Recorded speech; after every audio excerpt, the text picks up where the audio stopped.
Hey there nerds and geeks, my name's Dave and I'll be doing the Uni's YouTube segment on video games. So I'm a first year studying creative writing at Northampton University, which is a pretty awesome degree. I'll give you the hobbies too if you like. I like reading, I like music and most importantly gaming. So yeah, surprise surprise. So first and foremost, I'm an RPG guy, as you can probably tell. Yeah, and if you can tell me where my necklace is from, you can be my best friend. So I play both MMO games and kind of the on your own games, so that's stuff from World of Warcraft to Knights of the Old Republic to Fallout to On the Rain-Slick Precipice of Darkness, which is a fantastic set of games by Penny Arcade and are definitely worth a look. So then we go back out to every RPG's staple, which is Final Fantasy. So yeah, I know it's gotten really cool to bash Final Fantasy, but quite frankly, I'm far too much of a fanboy to care. So enough about me. Nobody's really here for my life story, are they? Because if you are, then that's kind of creepy because this is the first episode. So you're probably stalking. Anyway, so I'll be covering one of the bigger news stories for online PC gamers, and this is the announcement of the World of Warcraft expansion, Mists of Pandaria.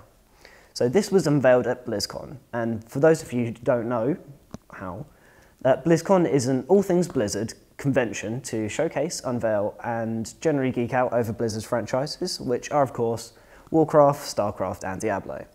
So this year's was hosted at the Anaheim Convention Center on the 21st and 22nd of October. I really wanted to go, but getting to America is really expensive and stuff.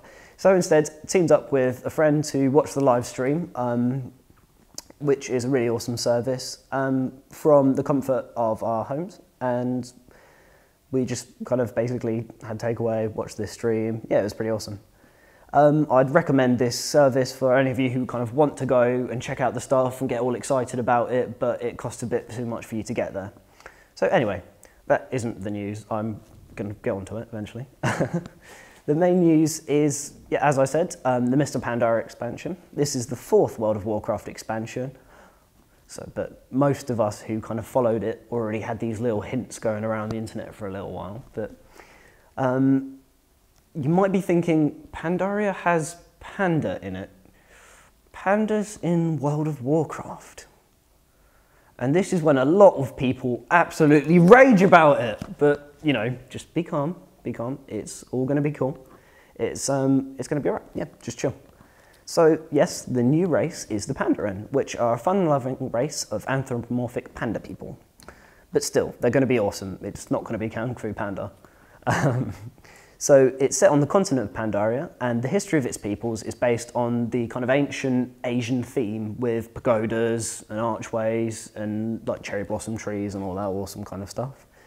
So some of us would already know that they were an April Fool's joke a couple of years ago, and that they were only really official in the Warcraft 3 campaign.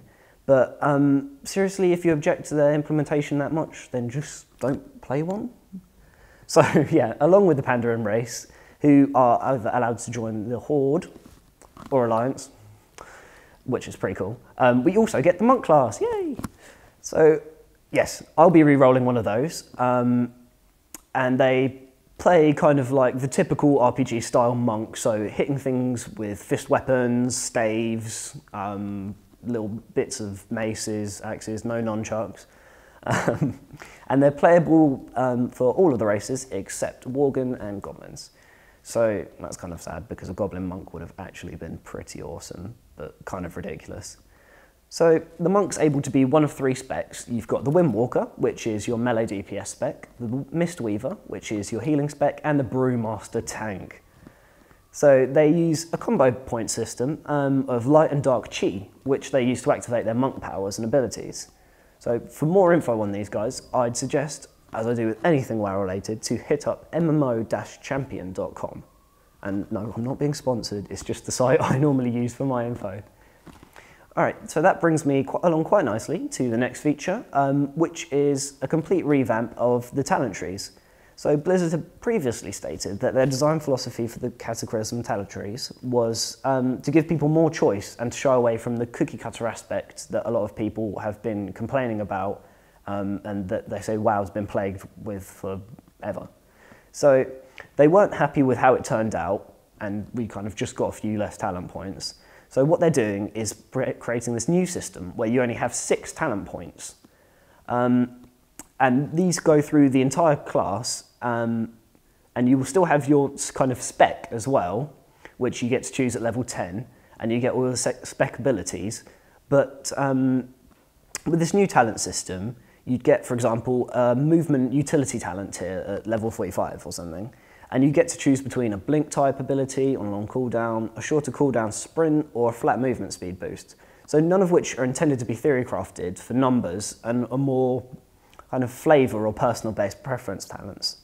So they've tried to do this across all the classes who get this new 6-point system, and all the abilities you know and love have not, well, have for you not to get your class, sorry.